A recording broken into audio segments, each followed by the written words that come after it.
Investing అనేది మన ఫ్యూచర్ని secure చేయడానికి చాలా అవసరం. ఇన్వెస్టింగ్లో ఎన్ని టైప్స్ ఉన్నాయో అండ్ అవి ఏంటి అనేది ఈ వీడియోలో తెలుసుకుందాం. ఇన్వెస్టింగ్ అనేది ఓన్లీ ఒక ఫామ్లో ఉంటే సరిపోదు. ఇన్వెస్ట్మెంట్స్ అనేవి స్ప్లిట్ చేసుకోవాలి. అప్పుడే మన అమౌంట్ అనేది సేఫ్గా ఉంటుంది. మెయిన్లీ 5 టైప్స్ ఆఫ్ ఇన్వెస్ట్మెంట్స్ ప్రతి ఒక్కరూ చేయాలి. ఈ 5 టైప్ ఆఫ్ ఇన్వెస్ట్మెంట్స్ ఎలా చేయాలో, ఏ అప్లికేషన్లో చేయాలో, మనం ఇంట్లోనే ఎలా చేయాలో అనేది నెక్స్ట్ వీడియోలో తెలుసుకుందాం. ప్రజెంట్ 5 టైప్స్ ఆఫ్ ఇన్వెస్ట్మెంట్స్ ఏంటి అండ్ ఎక్కువ రిటర్న్ ఎలా ఇస్తున్నాయో ఆర్డర్ వైజ్గా మనం తెలుసుకుందాం. అందులో ఫస్ట్ది స్టాక్ మార్కెట్. దీని నుంచి మనం ఎక్స్పెక్ట్ చేసే రిటర్న్ 20% యావరేజ్గా ఉంటుంది.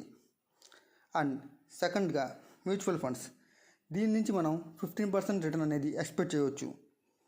అండ్ థర్డ్ది కార్పొరేట్ బాండ్స్. కార్పొరేట్ బాండ్స్లో మనం 10 to 12% రిటర్న్ని ఎక్స్పెక్ట్ చేయవచ్చు.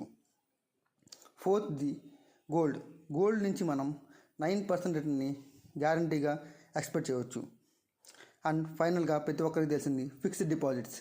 దీని నుంచి 7 to 8% అనేది రిటర్న్ ఎక్స్పెక్ట్ చేయవచ్చు.